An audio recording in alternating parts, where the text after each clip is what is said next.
خب ثبت کنم. بسم الله الرحمن الرحیم. دانش آموزان عزیز، وقت شما بخیر. امروز درس ما در مورد دسکتاپ، استارت منیو، تاسک بار کمتر است. وقت کمتر خود را روشن کنید. اولین صفحه‌ای که مثلا با آن مواجه بشید با نام چی میشه؟ بگید دیگه. دسکتاپ. اولین صفحه‌ای که با آن مواجه بشیم چیه؟ دسکتاپ. آفرین. بعد روی دسکتاپ یک تعداد اشکال وجود داره. او اشکال رو برام چی یاد مونه؟ آیکون. مثلا آیکون دیسپسی، آیکون ریسایکل بین، یا مثلا بعضی برنامه‌ای که دیگر شما نصب کنید اینجا آیکونش میاد. مثلا ریکاردر رو نصب کردم، آیکونش اینجا آمده. خب این شد از بحث آیکون.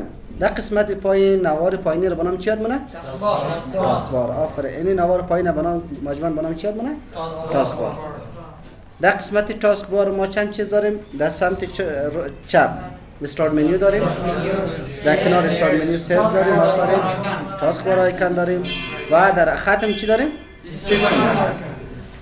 خب این از بحث استارت منیو، سرچ و مثلا تاسک بار آیکون و سیستم آیکون. وقتی ما بیایم روی صفحه دسکتاپ رایت کلیک کنیم، چی کلیک کنیم؟ رایت کلیک کنیم. بعد روی گزینه نیو ما مثلا میگیم چی بسازیم؟ فایل بسازیم. مثلا ما میخوایم یک فایل چی بسازیم؟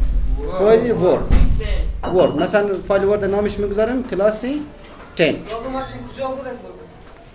یا مثلا دوباره میایم رایت کلیک کنیم روی گزینه نیو، یک فایل اکسل میسازیم، مثلا به نام کلاس 10 لیست. دوباره میایم یک پوشه میسازیم. پوشه برای چی میسازیم؟ برای اینکه فایلایی که مرتبط به هم دیگه هستن داخل یک پوشه انتقال بدیم. رایت کلیک کنیم، باز روی گزینه نیو و فولدر رو با نام چی نام گذاریم؟ کلاس 10. خب کلاس 10 وقت نامگذاری کردیم میتونیم فایلایی که مربوط به صنف ده باشه در کجا انتقال بدیم؟ در پوشه صنف ده. آفرین. برای انتقال دادن چی؟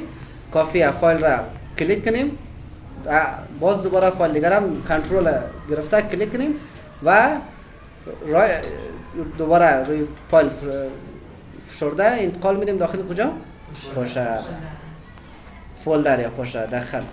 خب در این قسمت ما میتونیم مثلا پوشه را در هر قسمت از دسکتاپ بخوایم جابجا کنیم. کافیه روی پوشه کلیک کنیم و توسط ماوس در هر مکانی که مثلا مورد نظر ما انتقال بدیم. مثلا ما میایم در قسمت در زیر آیکونی فاست ریکاردر انتقال میدیم. پوشه چی شد؟ انتقال داده شد. یا مثلا میتونیم مثلا در وسط صفحه بیاریم، مثلا وسط دسکتاپ.